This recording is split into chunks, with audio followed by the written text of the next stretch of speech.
Welcome back. It's been a bit over a month since the last video, so I thought I'd do a short update and show you what I've been doing with NZ946. Since then, I've taken a bit more paint off the port side of the fuselage and started to polish it up. So I'm going to leave that in bare metal. On the other side of the aircraft, I'm going to leave the original paint on there, or most of it. You can see here with careful sanding, I've started to reveal the wartime number.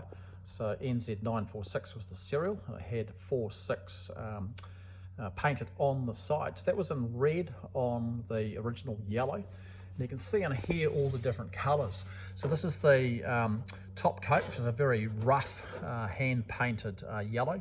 Below that we've got a primer, which is grey, then blue, then another coat of primer, which is grey again. And then there is the original yellow colour.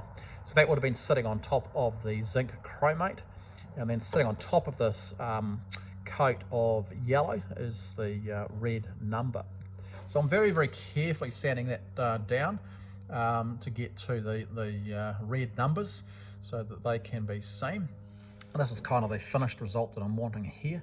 You've got to be very, very careful though. It's a very, very thin layer, so a couple of extra strokes on the sandpaper and you end up going through like that, which is what I'm trying to avoid. But eventually should show the whole number on the side, which will, I think, look quite good.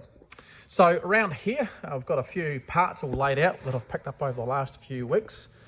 And very kindly was donated some parts by Mike Nichols in Blenheim. So he provided the panel there. You can see accumulator written on the side. So that's in the original colour, and that's sat on the far side of the fuselage in front of the firewall where the engine mount would have gone through here. So that's the panel that sits over the accumulator. Mike also donated Harvard wheel, and we've got a tail wheel leg there, and he also donated a couple of Harvard blades. These have a bit of a unique history because they were used on an experimental a Harvard that was used for an experiment, and you can see the blade tips have been cut off. So a normal Harvard would have a round tip out to about here, and these were cut off for a noise control experiment. So they did two things.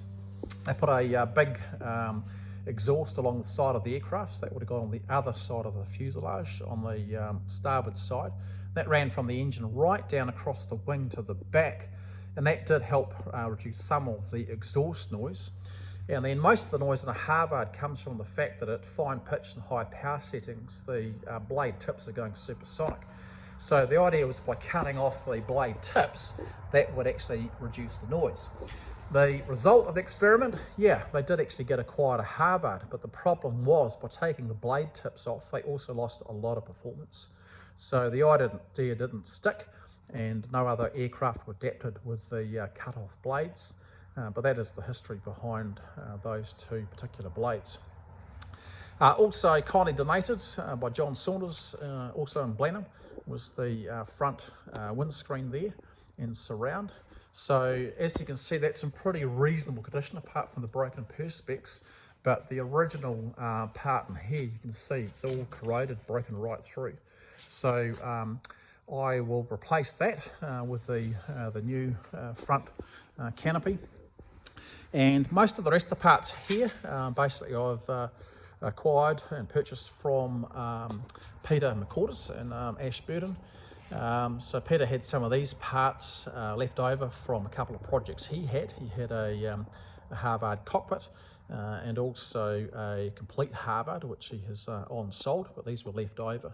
So I managed to get a seat for the aircraft. This is a back seat. The front seat was a slightly different design.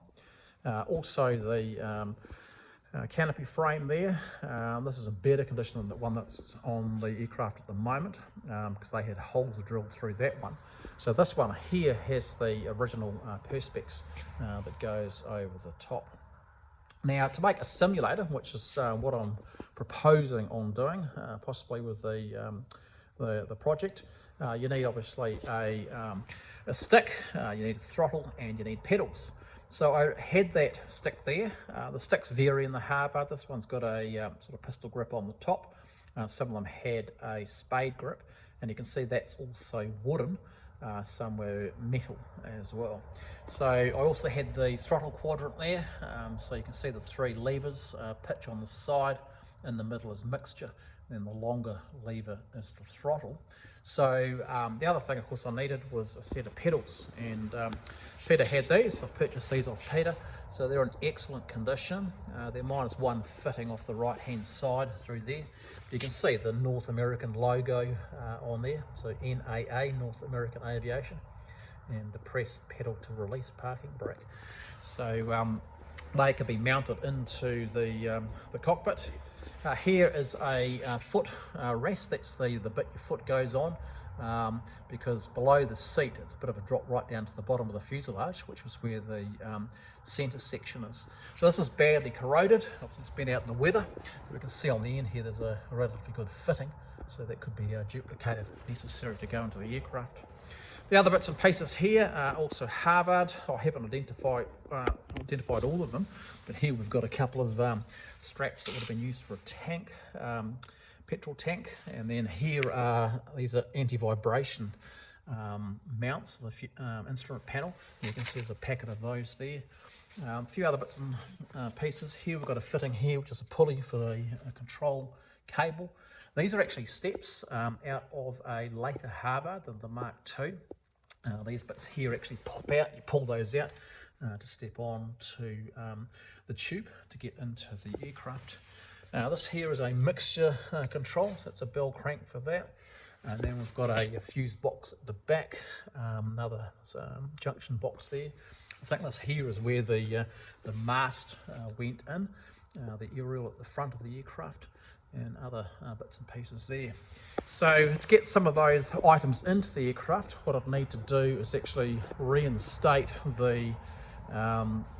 these bars that have been cut out. So right through that bottom section they were all cut out for use in a slide. So I'd need to put in a tube running from this position to there, again behind the pilot seat from there to there, and that also had a cross bit that went through here, and then there's also a tube right up the front from there to there, which would have to be replaced. So it'll be a matter of grinding out the bits that have been chopped, where they've been chopped off, and then basically making more tubes to actually fit into the gaps, and then getting somebody else to weld it. I have done some welding, but probably not up to that standard. So by putting all those tubes in, of course, then I can actually start attaching things. So to finish off the video, I just wanted to show you this Harvard Mark II panel that I had before I bought the fuselage of NZ946. So this is probably one of the best panels I think ever made for a World War II aircraft. Beautifully finished. There's a cover that goes over the top of the panel, so you don't see all the screws that hold the instruments in. So we'll just have a bit of a look around the instruments that are in the Mark II panel. So on this side here we have the cylinder temperature gauge. At the top there is the fuel-air ratio. Below that the airspeed indicator with a red line for max speed. I've got a carb temperature gauge there, then the altimeter, and then down on the left hand side is a clock. So in the centre we've got the artificial horizon, and then below that we have a direction indicator. At the top is the oil temperature, oil pressure, and also fuel pressure. Then we have a VSI, vertical speed indicator, in thousands of feet. Below that is the turn and slip suction gauge at the bottom. And on the right hand side we've got the manifold pressure, the RPM gauge, and then down the bottom is the pressure gauge for the gun. So there we go, that finishes the update at this time. So if you enjoyed the video, click the like button, and we look forward to seeing you back in the next one.